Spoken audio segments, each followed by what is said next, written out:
How do you manage a project when everything's going wrong? Welcome to the whirlwind of project management. But here's the good news. There's a way to handle all of this with confidence. Today, we're going to break down the 3 key skills that will help you succeed in project management: leadership, negotiation, and emotional intelligence. Without these skills, you're looking at missed deadlines, strained relationships, and burnout. But if you master them, you'll navigate projects like a pro and avoid the chaos. By the end of this video, you'll see how these 3 skills work together and walk away with practical steps to level up your project management game. And before we get started, join our free community in the description below for access to free tools and resources that can boost your project management skills. Let's start with that critical first skill: leadership. Now, before you think this is going to be the same old leadership talk, let me assure you it's not. Leadership in project management is a different beast. So let's get into what real leadership looks like for managing projects successfully. Being a project manager is a lot like being the conductor of an orchestra. You've got your team, each person focusing on their part. But it's more than just directing people. A great conductor, just like a great leader, gets the best out of their team. They inspire, motivate, and bring out excellence. That's the kind of leadership your project needs. First, leadership in project management means creating a clear vision and direction. You're the one who sees the big picture, even when everyone else is caught up in the details. You need to understand not just the tasks at hand, but why this project matters. What's the impact? Why is it important for the organization? You should be able to explain that to your team and tie each task back to that bigger picture. Without this guiding vision, things can easily go off track. But with a clear direction, you can handle uncertainty and keep things moving forward. Next is communication. It's crucial, but it's also something that can easily go wrong. Communication is the lifeline of your project. Without it, leadership falls apart. You need to set clear expectations right from the start. What's the goal, the timeline, the budget? Make sure everyone knows their roles and responsibilities, and don't leave room for confusion. Keep everyone updated regularly, and be transparent when things don't go according to plan. And always check for understanding. Don't assume everyone's on the same page just because they nod. Good communication prevents confusion and misalignment. Without it, your team could end up working at cross purposes, and that's a recipe for disaster. Another key trait is decisiveness. When things go wrong, and they will, you need to make decisions, sometimes without having all the information. Delaying only makes things worse. Even if a decision turns out to be wrong, it's better than being stuck in indecision. Own your choices and be ready to change direction if new information comes in. Your team is counting on you to cut through the uncertainty. Finally, delegation. You can't do everything yourself. Trying to will only lead to burnout. Delegating allows you to tap into your team's strengths and keep yourself sane. But it's important to do it right. Understand your team's strengths and assign tasks that fit. Be clear about what needs to be done and when. Then, trust your team to handle it without micromanaging. Check in on progress, but don't hover. Give your team meaningful tasks that match their skills, not just the stuff you don't want to do. Delegating effectively not only lightens your load, but also empowers your team to do their best work. Delegation is a skill, and once mastered, it can turn your team into a well-oiled machine. One powerful example of leadership in action is NASA's Apollo 13 mission. With astronauts' lives at stake, Flight Director Gene Kranz had to show exceptional leadership. He created a clear vision focused on the highest priority: getting the crew back to Earth safely. His effective communication and decisive choices helped the team quickly adapt to each new challenge. By delegating crucial tasks, he was able to stay focused on the big picture. Kranz's leadership turned a potential disaster into one of NASA's most memorable successes. It's proof of how impactful strong leadership can be, even in the toughest situations. Remember the key leadership traits: vision, communication, decisiveness, and delegation. Make these a habit in your project management, and your chances of success will rise significantly. A simple way to start building your leadership skills is by creating a clear vision statement for your next project. Share it with your team early and refer to it often. It will guide decisions and keep everyone aligned toward the goal. So grab a notebook and start defining that vision. Now that you've mastered leadership, let's talk about how you can negotiate for your project's success.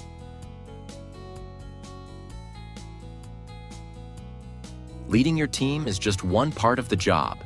You'll also have to negotiate, whether it's for resources, timelines, or support from stakeholders. As a project manager, you're always negotiating. Whether it's getting your team's commitment, managing client expectations, or working with vendors, negotiation is crucial. If you don't handle it well, your project can suffer setbacks and delays. But if you become a skilled negotiator, you can guide your projects through difficult circumstances and come out ahead. So, how do you master this? First, preparation is key.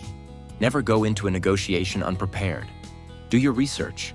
Understand the motivations and needs of everyone involved, including your own project's goals and limits. Be clear on what's essential and what's flexible.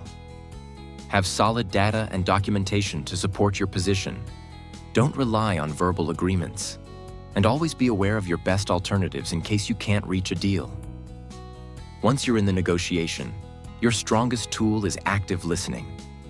It's simple but takes practice. Focus on really hearing the other side rather than just waiting for your turn to talk. Ask thoughtful questions to get a deeper understanding of their needs and concerns. Paraphrase their points to make sure you're both on the same page, and pay attention to body language for unspoken cues. When people feel understood, trust increases, and you're more likely to find a solution that works for both sides. Negotiation shouldn't be about winning at all costs. The goal is to find a solution where both parties benefit. Identify shared goals and areas of agreement and work from there. Be flexible in finding creative solutions rather than getting stuck on one point. It's also important to think long-term. Don't sacrifice future relationships for a short-term win. Compromise where it makes sense, but only on things that aren't essential to your project's success. At the end of the negotiation, both sides should feel better off with the deal than without it. That's the sweet spot. By building a win-win mindset, you shift negotiation from a struggle to a collaborative problem-solving process. Push too hard, and you risk damaging relationships that could be valuable down the line. In any collaborative scenario, tough bargaining is sometimes necessary on key points. But there's a way to handle it without damaging relationships. Here's how. First, have solid facts and data ready to explain your position. Stick to logical reasoning and avoid making emotional demands. If their requests seem unreasonable, ask thoughtful questions to understand their constraints better. This approach can help find a middle ground. Propose creative solutions that benefit both sides. Instead of focusing on who gets what, think of ways to expand the options so everyone feels like they've gained something. Use calm, non-accusatory language like, "I'm having trouble with," or "help me understand," to keep the conversation constructive and avoid conflict. If things come to a standstill, take a break. This allows both sides to reset their emotions and rethink solutions. Pushing for a decision when tensions are high often backfires. When negotiations are handled skillfully, both parties can walk away feeling satisfied, even if compromises were made. However, if handled poorly, they can create resentment and damage trust, which can have long-term negative effects on the project. Take Boeing's Dreamliner project as an example of how things can go wrong. In an effort to cut costs, Boeing pressured suppliers too hard. This led to suppliers cutting corners, causing delays and quality problems, which ultimately increased costs even more. Had Boeing taken a more balanced win-win approach and focused on a shared commitment to quality, they could have avoided this situation. The lesson here? Play the long game and focus on maintaining positive relationships. Now, while these tips are useful, the real improvement comes with practice. Start small and regularly put these principles into action. Before your next negotiation, take a few minutes to clarify what you want, what you're willing to settle for, and what you think the other side needs. This will help guide the discussion and lead to better outcomes. Over time, it'll become second nature. While leading and negotiating are crucial skills, there's one final piece of the puzzle.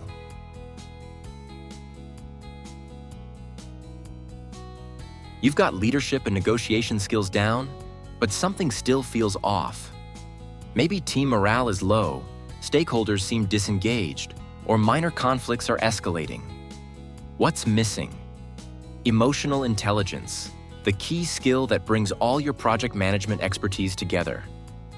Don't be fooled by the term emotional intelligence. It's not just some trendy buzzword.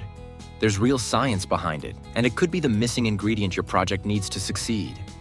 Simply put, emotional intelligence involves recognizing and managing your own emotions, self-awareness, understanding and influencing the emotions of others, social awareness, and using these skills to build strong, positive relationships, self-management and relationship management. In project management, emotional intelligence means understanding the emotional dynamics of your team and stakeholders, making decisions with both logic and empathy, resolving conflicts, and building trust. Mastering these soft skills can push your project to new heights, but ignoring them can crush morale and strain relationships. So, how do you build emotional intelligence? It starts with self-awareness. This means understanding what triggers your emotions, especially in high-stress situations, and recognizing how these emotions affect your decisions and leadership style. But self-awareness isn't just about reflecting on your behavior. It's about gaining control. Once you know what sets you off, you can manage your reactions. This is where self-regulation comes into play. By staying calm and composed, even when emotions run high, you lead more effectively and gain the respect of your team. Self-regulation is all about staying calm, focused, and professional, especially when emotions are running high. It's about managing how you respond under pressure instead of reacting impulsively. Taking a moment to pause before you act helps you choose the most effective response rather than letting your emotions dictate your actions.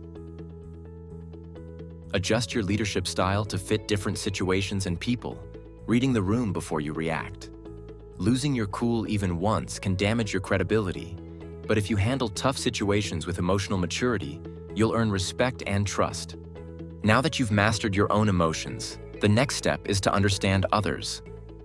Empathy is an underrated skill in leadership, but it's crucial. It involves seeing things from the perspective of your team members and stakeholders. By recognizing the emotions that go unsaid, especially in tense situations, you can address the underlying issues rather than just reacting to the surface-level problems. Taking the time to truly understand what's going on with people fosters deeper trust, commitment, and overall performance. Ignoring their feelings leads to disengagement and unnecessary conflict. Social skills tie everything together.